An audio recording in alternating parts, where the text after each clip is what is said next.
Hi guys, আসসালামু আলাইকুম। সবাই কেমন আছেন? আমি একটা নতুন রেসিপিকে নিয়ে আসলাম। এটা আমার মন মতো একটা রেসিপি। বড় বড় চিংড়ি মাছ নিয়ে এসেছিলাম, সেগুলো একটু কেটে বেছে নিলাম। ভিতরে একটা রগের মতো আছে, সেটা পরিষ্কার করে দেখিয়ে দিচ্ছি।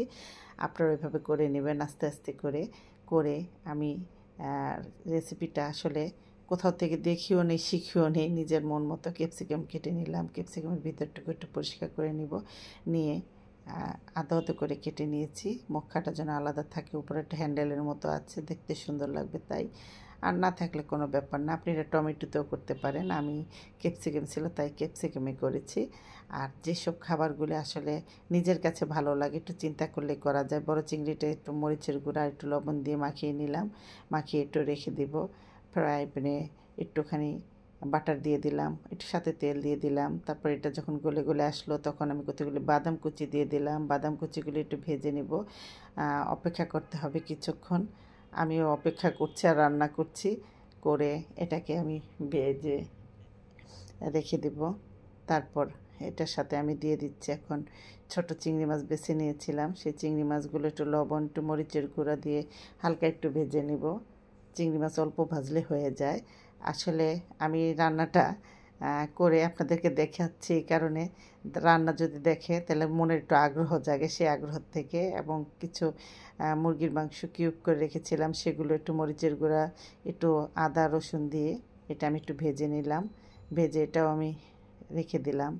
তারপর আমি চলে যাব বড় চিংড়িগুলি ভাজার জন্য। এটা আমি একটু ভেজে নিলাম, হালকা হালকা করে আঁচ দিয়ে দিয়ে ভেজে নিব, তাড়াহুড়া করব না।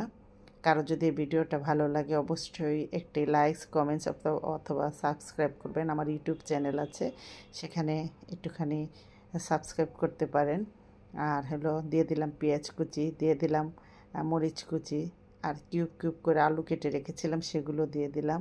সেগুলো একটু নেড়ে চেড়ে লাল লাল করে নিব। একটু মরিচের গুঁড়া দিয়ে দিলাম, লবণ স্বাদ মতো দিয়ে দিলাম, ভেজে নিব আস্তে আস্তে করে।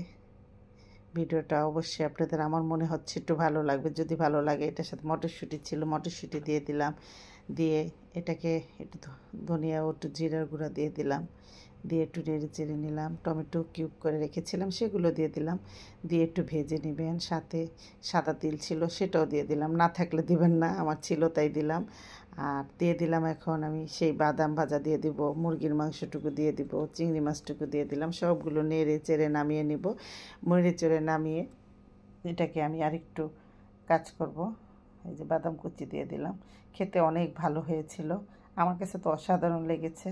যারা একটু স্বাস্থ্যসম্মত খাবার খেতে চান, ভাত কম খেতে চান, তারা খেতে পারেন এরকম সালাদ আকৃতির করে।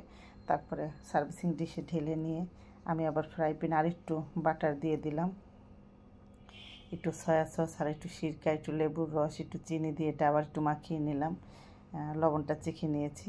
ডেকোরেশনের জন্য এই যে ক্যাপসিকামগুলো নিয়েছিলাম তার ভিতরে একটু বসিয়ে দিলাম। দেখুন, দেখতে একটু সুন্দরের জন্য। আসলে দেখাই তো খাবারের আকর্ষণ লোভনীয় হয়। উপরে চিজ দিয়ে দিলাম, দিয়ে কিছুক্ষণ ঢেকে দিব। এটা আপনি টমেটোর মধ্যেও করতে পারেন, আমি ক্যাপসিকামে করেছি যেহেতু আমার বাসায় ক্যাপসিকাম ছিল তাই। তারপরে এই যে আমি সার্ভিসিং ডিশে নিয়ে এটা ডেকোরেশন করলাম। সাথে একটু ওয়ান টাইম ইউজের গ্লাস চামচ দিয়ে দিলাম, স্পুনটা দিয়ে।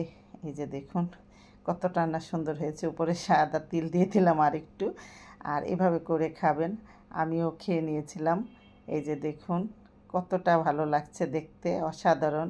আমার নিজের কাছে অনেক ভালো লাগছে দেখে। তারপর আমি একটা নিয়ে আপনাদেরকে একটু খেয়ে দেখিয়ে দিচ্ছি। আলহামদুলিল্লাহ অনেক ভালো হয়েছে, টেস্টি হয়েছে। আর খেতে তো মানে খুবই ভালো হয়েছে। তা বলা অপেক্ষা রাখেন, এখন আমি চিংড়ি মাছটা খাবো। দেখুন চিংড়ি মাছটা অনেক ভালো হয়েছে। তা যাই হোক, এভাবে করে খাবেন। আমার জন্য দোয়া করবেন। আল্লাহ হাফেজ।